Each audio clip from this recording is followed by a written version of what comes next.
Fala pessoal, tudo bem? Médico Michael aqui do Além da Medicina para mais um vídeo hoje falando sobre a taxa Selic a 7,75%. Michael, para que serve isso? Por que você está me contando isso? O que isso tem a ver com os meus investimentos? É isso que vocês vão aprender hoje nesse vídeo.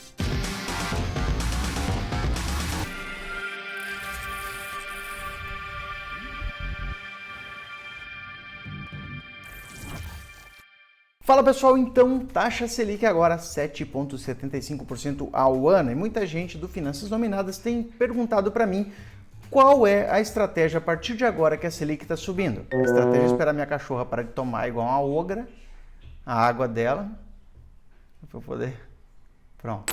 Então, primeiramente, se acalma. Sua estratégia não precisa mudar de uma hora para outra simplesmente porque a taxa de juros subiu. Até porque é algo que já está sendo precificado, é algo que já era esperado e, inclusive, deve subir mais ainda. Mas, basicamente, quando você fala de taxa Selic, o que é isso, né? A taxa Selic é a taxa básica de juros da economia, que é o que norteia os juros, principalmente da renda fixa, quando a gente está falando de investimentos, tá? Então, por exemplo, um investimento que renda o CDI, ele vai render basicamente a taxa Selic. Se você fala de um tesouro Selic, vai render a taxa Selic mais uma pequena porcentagem ali. Hoje, então, um tesouro Selic, ele vai te render 7,75% ao ano, mais uma pequena porcentagem, e é óbvio, aí você vai ter que tirar taxinha anual ali do Tesouro Direto, que acima de R$10 mil vai ser 0,2% ao ano a partir de janeiro de 2021, até o momento é 0,25% ao ano, mais impostos dependendo do tempo que você for resgatar esse investimento. Eu vou mostrar em números daqui a pouco para vocês bem certinho. Mas basicamente, por que o Banco Central ele aumenta a taxa Selic? Eu vou ser bem raso aqui nessa explicação para a gente não se estender demais no vídeo. Mas quando você tem uma inflação que está descontrolada, uma inflação que está subindo, a ideia de aumentar a taxa de juros é para você tornar o crédito mais caro. Isso é uma das formas, tá? Então você vai tornar o crédito mais caro, vai ter menos dinheiro sendo emprestado, menos alavancagem das pessoas, das empresas e tudo mais. Isso tem uma tendência a controlar o aumento de preços, tem uma tendência a controlar a inflação. Então a ideia do Banco Central é essa, aumentar a taxa de juros para que a inflação possa ficar um pouco mais controlada. Hoje voltamos no Brasil a uma inflação de 10% nos últimos 12 meses. Fazia bastante tempo que a gente não via uma inflação de 2 dígitos. Então, tá aí de volta. Brasil é sempre aquela loucura, é sempre aquela volatilidade absurda. Quando você acha que não vai acontecer um negócio, vai lá e acontece. Então, não dá para a gente ficar esperando prever o futuro aqui, porque aqui é tudo muito louco. Mas vamos lá. Então, quando você aumenta a taxa Selic, além de você tentar controlar a inflação, você de certa forma prejudica as empresas. Por quê? Tem muita empresa que precisa de crédito, precisa de empréstimo para se alavancar, para comprar novos materiais, para aumentar sua linha de produção e com isso fica mais caro para essa empresa para fazer esse tipo de empréstimo. Então, quando a taxa Selic sobe, a tendência é que você tenha correções na bolsa, você tenha diminuição dos preços das empresas, do valuation delas, consequentemente as cotações costumam cair. Da mesma forma, fundos imobiliários começam a cair o preço da cotação, por quê?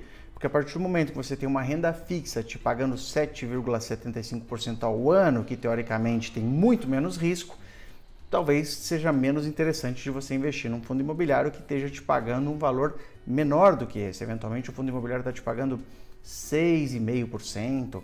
E aí? Poxa, não me parece interessante agora arriscar um fundo imobiliário que tem um pouco mais de risco do que a renda fixa, então eu prefiro colocar na renda fixa. Muita gente acaba migrando o dinheiro dos fundos imobiliários, por exemplo, ou das ações para a renda fixa. Isso faz com que essas pessoas vendam essas cotas e quanto mais gente vendendo, a tendência é de diminuir os preços. Mas cuidado! Por quê? Porque sempre que tem esse tipo de movimento, esse tipo de situação, é justamente quando as pessoas fazem aqueles movimentos que elas não deveriam fazer. Por exemplo, poxa, subiu o Selic, vai subir mais, aí todo mundo começa a vender as ações, começa a vender os fundos imobiliários e eles acabam ficando mais baratos. Hoje, atualmente, a gente acabou de ter uma aula, inclusive, com o Thiago Reis aí da Suno, e ele comentou que as ações no Brasil, várias ações, várias empresas, elas estão muito baratas quando comparadas à sua média histórica. Da mesma forma, fundos imobiliários, tem muito fundo imobiliário que hoje está sendo negociado num preço muito bom. E aí, justamente nesses momentos, é que deveria ser aquele momento que você poderia comprar mais ações ou mais fundos imobiliários, obviamente, dependendo da sua estratégia, da sua maneira de enxergar o mercado, do seu conhecimento, do seu perfil de risco. Então, de novo, não estou falando que não, você tem que comprar ações, tem que comprar fundos imobiliários, mas você entende que se algo que você queria comprar, sei lá, 6 meses atrás e estava num preço aqui, agora essa mesma coisa que você queria comprar está mais barata, aí você não quer mais comprar? Por quê? Então, nas ações, geralmente as pessoas têm esse pensamento. Outra coisa, quando a Bolsa brasileira cai, quando existe esse tipo de movimento, acaba que a Bolsa americana às vezes está discrepante, está lá nas máximas e eventualmente com essas instabilidades políticas que acontecem, o dólar sobe. E aí quando o dólar está lá em cima, quando a Bolsa americana está lá em cima, aí todo mundo quer sair da Bolsa brasileira e correr para a Bolsa americana. De novo, aquele movimento contraintuitivo. Daqui a pouco subiu mais a Selic, começa a entrar mais investimento estrangeiro aqui no Brasil. Quando você tem uma taxa de juros mais alta para a renda fixa, mais estrangeiros começam a colocar dinheiro aqui dentro. Quando isso acontece, pode existir essa questão do dólar, ele cair. E aí cai o dólar, você vê a variação cambial dos seus investimentos que você comprou lá no topo, na Bolsa Americana, e eles estão para baixo. E aí o que muita gente faz? Nessa hora, em vez de comprar ações americanas, que ficaram melhores para ser compradas porque o câmbio está mais favorável, não, eles voltam para o Brasil, tiram os dólares de lá, vendem e começam a comprar a Bolsa Brasileira quando está mais cara. Então é essa loucura que o pessoal costuma cometer. Mas deixa eu contar para vocês alguns números aqui para você entender como é que vão ficar seus investimentos de renda fixa nesse momento que temos uma taxa Selic de 7,75% ao ano. Vamos lá, um CDB 100% do CDI, tem vários por aí, tá? Inclusive toma cuidado, tá, com CDB 100% CDI, por quê? Na verdade não 100%, mas assim, tem banco, tem instituição oferecendo CDB mais, assim, com taxas melhores, né? Então, estou pagando aqui um CDB a 200% CDI, 120% CDI. Cuidado, muitas vezes o CDB ele não tem liquidez, ou seja, você não consegue sacar ele de forma imediata. Às vezes ele tem até liquidez, só que é uma liquidez de 3 meses. Ou eventualmente, o que hoje em dia tem muito banco fazendo, corretora fazendo, é te oferecer um CDB mais, que te paga mais, só que você tem um limite de dinheiro para você aportar lá, então às vezes é 10 mil reais só que você pode colocar, e você obrigatoriamente vai encerrar esse investimento em 3 meses. E às vezes essa própria corretora ela tem lá uma linha pequena lá no contrato que diz que ela mesma pode encerrar seu investimento antes do vencimento, sem você saber. Então cuidado, tá? Nem sempre isso é uma boa. Outra coisa, muito banco que te oferece 110% de CDI, 120% de CDI, na verdade são bancos que estão com problemas financeiros e estão dando prejuízo há vários anos. Então você pega alguns bancos hoje em dia que estão te oferecendo 120% e você vê que, inclusive um que eu vi hoje, está com prejuízo bilionário, tá? Então toma muito cuidado na hora de você investir seu dinheiro, dá uma olhadinha na saúde dos bancos. Vou deixar um site aqui que chama Bancodata, tá? É muito legal que você consegue ver os balanços e alguns números dos bancos e você consegue ficar mais atento na hora de investir. Mas então vamos lá. CDB 100% CDI, se você deixar só um mês. Por que eu estou falando isso de um mês? Porque com um mês, quando você resgata uma renda fixa, a não ser que seja poupança ou seja um LCI que não tenha imposto, né? Mas LCI de um mês não vai ter. Mas olha só, você vai ter que pagar imposto de renda. E o imposto de renda, ele vai tendo taxas regressivas conforme vai passando o tempo. Então, ele vai ficando menor quanto mais tempo você deixa lá o seu dinheiro investido. Então, se você sacar em um mês, você vai pagar 22,5%. Então, um CDB 100% CDI vai te pagar 0,47% ao mês, rentabilidade. Um Tesouro Selic, 0,48%, tá? Na verdade, se você tiver menos de 10 mil reais no Tesouro Selic, acima de 10 mil você ainda tem que pagar aquela taxinha que eu comentei no começo do vídeo, que é uma taxa de custódia. E na poupança você vai ter 0,44% ao mês de rentabilidade. Veja que mesmo no primeiro mês, mesmo você pagando mais imposto, a poupança ainda é o pior de todos esses investimentos. E lembrando que a poupança ela só rende na data de aniversário. Então, se você deixar lá 29 dias e tiver que sacar antes, não vai ter rendimento nenhum. Mas vamos lá para outro cenário. Um cenário agora de 6 meses, quando os impostos começam a ficar menores, já começa a dar uma diferença maior em relação da poupança, né, em relação aos outros investimentos. Então, vamos lá. Um CDB 100% CDI vai te pagar em 6 meses o equivalente a 3%. Então, 3% de rentabilidade nesses 6 meses vai dar 0,5% ao mês, um pouquinho menos, porque entra nos juros compostos ali quando você bota isso para mês a mês. Mas é matemática financeira.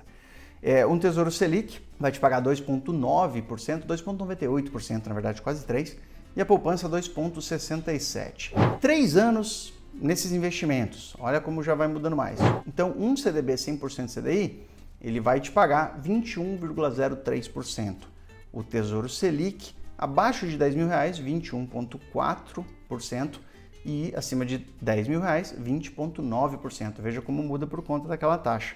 E a poupança, 17,1%. Começa a perder mais feio, né? E se você pensar num prazo de 5 anos, então um CDB 100% CDI ele vai te render 37,8%. Tesouro Selic, até R$10.000 investido, 38,6%. Mais de 10.000, 37,7%. Fica muito parecido com o 100% CDI. E a poupança, 30,2%. Então, realmente acaba ficando bem atrás, né, dos outros investimentos.